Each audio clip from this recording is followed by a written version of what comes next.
Thank you, Governor. Hello, everyone. Thank you for being with us today on this Thursday. Getting started with data, as the Governor shared, we have 566 new cases to report. That is evidence that we are still seeing very high case numbers. This is the third time in a week that we're reporting more than 500 cases in a single day. We have 182 people currently hospitalized. 20 people are in an intensive care unit, and 11 people are on a ventilator. Like our case numbers, our hospitalization numbers are elevated. As a frame of reference, our 182 people currently hospitalized today compares to numbers in the mid-60s from early September. Our hospital capacity is still in a good place. We are not near the point now where we would need to utilize our alternate hospital site in Cranston. But as we have been saying, we watch our hospitalization numbers very closely, and we can't ignore the trends we are seeing. It is very clear that we have to make changes, all of us have to make changes now in order to avoid overwhelming our hospital system. In terms of fatalities, we sadly have 8 new COVID-19 associated fatalities to report. 2 people were in their 60s, 1 person was in their 70s, 2 people were in their 80s, and 3 people were in their 90s. Our prayers are with the loved ones of these treasured Rhode Islanders. In terms of our case investigations and what we are continuing to see, as it's important to make you aware in real time of what types of cases are coming in, the glaring trend remains to be the same. Too much mixing going on, too much socializing, too many contacts, all of that without wearing a mask and directly contributing to increased spread of coronavirus. And particularly given the fact that many people do not have symptoms, it's an invisible spread of coronavirus that we are wanting you to be aware of. Too many people are part of too many groups, especially in informal settings. That highlights those 3 I's that we've talked about: avoiding informal settings inside with inconsistent groups. People have their church group, their sports group, their work group, and other groups, all of whom they see on a regular basis and feel comfortable with, and let their guards down. We need you to know, number 1, too many groups, too many different people. We need to get smaller, stable groups.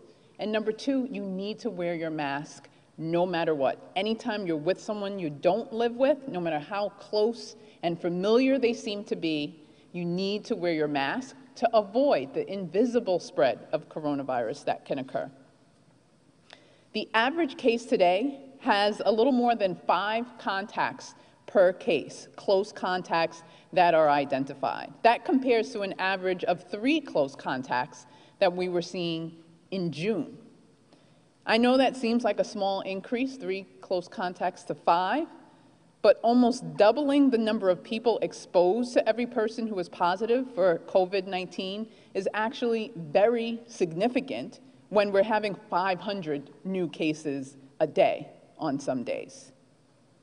Again, we are seeing this increase in the average number of contacts because people are part of too many groups.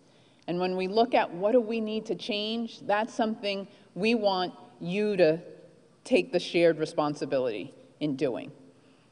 At bowling alleys, at restaurants, and other sites, we're not seeing spread between groups, as the Governor shared. We are seeing spread within the groups. And the more groups you are in, the higher the risk. The more groups you are in, the greater the risk of you getting COVID-19 from someone within one of those groups, oftentimes without even knowing it. Again, decrease groups and wearing your mask regardless. This is the key of what's driving the announcements we're making today in terms of restrictions on bars and restaurants, recreational facilities, in terms of the stay-at-home advisory, and in terms of wearing your mask whenever you're with someone you don't live with. The other key is what the governor mentioned in our communities hardest hit, where there are more densely populated communities. There's not something different about the individuals in Central Falls or Pawtucket. It's just that there's more of a likelihood of having the spread when you have more densely populated communities and when you have people who are unable to work remotely because they are the workers on the front lines, in nursing homes, in grocery stores, in other healthcare facilities. So we need to come together to make the changes that are needed while we're contributing additional focus to those communities that are hardest hit because of the environments that are there. One other note I want to make on the stay-at-home advisory that the governor discussed is pertaining to older adults, our seniors. Older adults, as we know, unfortunately, are more vulnerable to the effects of COVID-19. While we are advising everyone to stay at home, particularly at night with this advisory, older adults should also consider limiting how often they are going out during the day as well. Really limit to those essential things you need, like doctor's appointments. But as an older adult, as a person with underlying illnesses, don't just look at it as a stay-at-home advisory from 10 p.m. until 5 a.m. Think about how you can make changes to stay at home throughout the entire day, except for those essential activities. You need to get food, you need to go to your doctor's appointments, you need to go to the pharmacy. But for those non-essential outings, please consider staying home, especially during this time when we are seeing so much spread of COVID-19. This is a time not to meet and go out for coffee and socialize or get together after your place of worship occurs or to congregate in your work setting, break room. Cutting out all of those times when people are socializing more comfortable indoors without a mask is going to be critical for us to stop the spread of coronavirus. Another message that I want to relay pertains to when people start their quarantine and isolation period. We've tried to set up systems to make people's COVID-19 test results as accessible as possible. We're continuing to advance with that, talking to other states throughout the country are all trying to look at creative ways to get you information so that you can be informed about what to do regarding your COVID-19 test results. That means you might learn of a positive test result through a laboratory portal online, or from your healthcare provider, or from a phone call. We want to make it as accessible as possible. In whatever way, if you learn that you are positive for COVID-19 based on taking the test, you should take action right away. We are going to call you from the Rhode Island Department of Health, but we want to make it so that you do not wait for RIDO to call you to start making the changes in your life. We want to make sure that everyone is equipped with understanding in advance what we're going to tell you as well, so that you can start it right away.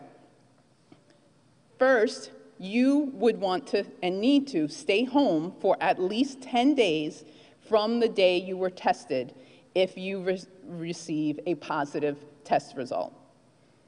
This is because you are considered infectious for 10 days. That's how long the infection can continue on, whether or not someone actually has symptoms. By infectious, I mean you could make someone else sick with COVID-19 during that 10-day period. That's why it's most important to stay at home. That's where we use the term isolate. Do your best at home to keep your distance from those that you live with.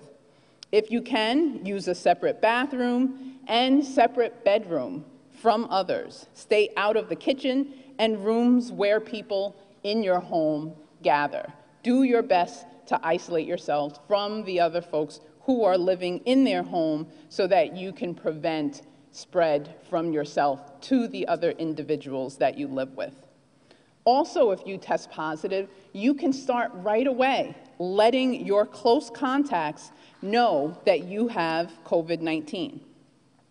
One thing to note is that a close contact is someone you have been within 6 feet of for more than 15 minutes. Not everyone you know is going to be one of your close contacts, but you have a sense of who you have been around, you know who you are living with, you know who you have been close with. You can call those individuals and let them know about that test result so they can also take action into their own hands as well.